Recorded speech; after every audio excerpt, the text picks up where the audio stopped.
Tech ലോകത്ത് നിന്നുള്ള വാർത്തകൾ.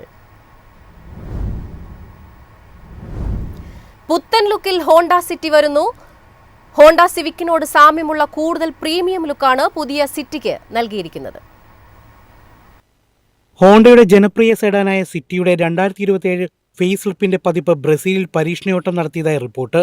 പൂർണ്ണമായും മറച്ച നിലയിലാണെങ്കിലും ഇന്ത്യ ഉൾപ്പെടെയുള്ള ആഗോള വിപണികളിലേക്ക് വരാനിരിക്കുന്ന പ്രധാന മാറ്റങ്ങളുടെ സൂചനയാണിതെന്ന് ഓട്ടോമോട്ടീവ് ലോകം വിലയിരുത്തുന്നു. പുത്തൻ ഹുണ്ടായി വർണ്ണ വിപണി പിടിച്ചെടുക്കുന്ന സാഹചര്യത്തിൽ 2028 പുറത്തിറങ്ങാനിരിക്കുന്ന അടുത്ത തലമുറ മോഡലിന് മുന്നോടിയായി സിറ്റിയെ കരുത്തുറ്റതാക്കാനാണ് ഹോണ്ടയുടെ നീക്കം. ഹോണ്ട സിവിക്കിനോട് സാമ്യമുള്ള കൂടുതൽ പ്രീമിയം ലുക്കാണ് പുതിയ സിറ്റിക്ക് നൽകിയിരിക്കുന്നത്.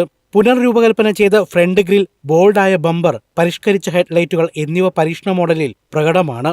വശങ്ങളിൽ പുതിയ അലോയ് വീലുകൾ, പിൻഭാഗത്ത് ബമ്പറിൽ ചെറിയ മാറ്റങ്ങളും പ്രതീക്ഷിക്കാം. വാഹനത്തിന്റെ അളവുകളിൽ വലിയ മാറ്റങ്ങൾ ഉണ്ടാകില്ലെങ്കിലും നീളത്തിൽ നേരിയ വ്യത്യാസം വന്നേക്കാം. അകത്തളത്തിൽ വൻതോതിലുള്ള മാറ്റങ്ങൾക്കാണ് സാധ്യത. പുതുക്കിയ സീറ്റ്, അപ്ഹോൾസ്റ്ററിക്കൊപ്പം wireless Android Auto, Apple CarPlay സൗകര്യമുള്ള 8 ഇഞ്ച് ടച്ച് സ്ക്രീൻ ഇൻഫോടൈൻമെന്റ് സിസ്റ്റവും ഉണ്ടാകും. ഇന്ത്യൻ വിപണിയിലെ കടുത്ത മത്സരം നേരിടാൻ 360 ഡിഗ്രി ക്യാമറ, വെന്റിലേറ്റർ സീറ്റുകൾ എന്നീ ഫീച്ചറുകൾ ഹോണ്ട ഉൾപ്പെടുത്തിയേക്കും. Ambient lighting, PM 2.5 air filter, 8 speaker sound system തുടങ്ങിയ പ്രീമിയം ഫീച്ചറുകൾ പുതിയ പതിപ്പിൽ നിലനിർത്തും. അതേസമയം മെക്കാനിക്കൽ വശങ്ങളിൽ വലിയ മാറ്റങ്ങൾ പ്രതീക്ഷിക്കേണ്ടതില്ല.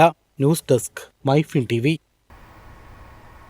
വരുമാനത്തിൽ വമ്പൻ കുതിപ്പുമായി ലോകത്തിലെ ഏറ്റവും വലിയ വീഡിയോ പ്ലാറ്റ്ഫോമായ യൂട്യൂബ് TV ചാനലുകളെ കടത്തിവെട്ടി യൂട്യൂബ് ഈ നേട്ടം സ്വന്തമാക്കിയിരിക്കുന്നു.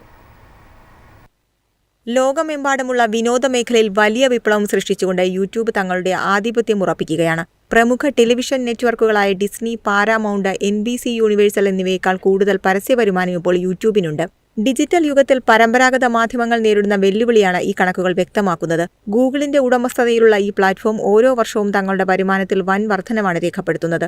ദശലക്ഷക്കണക്കിന് ആളുകൾ കേബിൾ TV ഉപേക്ഷിച്ച് ഓൺലൈൻ വീഡിയോകളിലേക്ക് മാറുന്നതാണ് ഈ മാറ്റത്തിന് പ്രധാന കാരണം.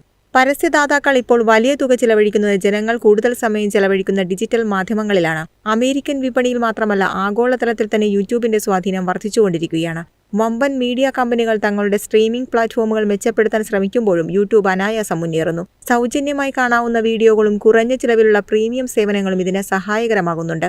ബിസിനസ് സൗഹൃദമായ അന്തരീക്ഷം ഡിജിറ്റൽ പരസ്യ വിപണിയിൽ കൂടുതൽ ഉണർവുണ്ടാക്കുമെന്നാണ് വിലയിരുത്തപ്പെടുന്നത്. ആഗോളതലത്തിൽ മാധ്യമരംഗത്ത് വലിയ നിക്ഷേപങ്ങൾ വരാൻ ഇത് കാരണമാകും. വീഡിയോ നിർമ്മാതാക്കൾക്ക് ലഭിക്കുന്ന വരുമാനവും യൂട്യൂബിന്റെ ജനപ്രീതി വർദ്ധിപ്പിക്കുന്നതിൽ പ്രധാന പങ്ക് വഹിക്കുന്നുണ്ട്. സാധാരണക്കാർക്ക് പോലും സ്വന്തമായി കണ്ടന്റ് നിർമ്മിച്ച് പണം സമ്പാദിക്കാൻ കഴിയുന്നത് ഈ പ്ലാറ്റ്ഫോമിനെ വേറിട്ടു നിർത്തുന്നു. ലോകമെമ്പാടുമുള്ള ദശലക്ഷക്കണക്കിന് ക്രിയേറ്റർമാർ ഇന്ന് യൂട്യൂബിനെ ഒരു തൊഴിലായി സ്വീകരിച്ചിട്ടുണ്ട്. സിനിമകൾ, വാർത്തകൾ, വിനോദ പരിപാടികൾ എന്നിവയെല്ലാം ഒരിടത്ത് ലഭിക്കുന്നത് പ്രേക്ഷകരെ ഇതിലേക്ക് ആകർഷിക്കുന്നു. പരമ്പരാഗത TV ചാനലുകൾക്ക് നൽകേണ്ടി വരുന്ന ഉയർന്ന വരിസംഖ്യ ഒഴിവാക്കാൻ പലരും യൂട്യൂബിനെയാണ് ആശ്രയിക്കുന്നത്. സ്മാർട്ട് ഫോണുകളുടെ വ്യാപനവും ഇന്റർനെറ്റ് ചെലവ് കുറഞ്ഞതും ഈ വളർച്ചയ്ക്ക് ആക്കം കൂട്ടി. News desk, MyFin TV. എളുപ്പത്തിൽ സമ്പാദ്യം വളർത്താം. ഇന്ന് തന്നെ മൈഫിൻ TV ആപ്പ് ഡൗൺലോഡ് ചെയ്യൂ.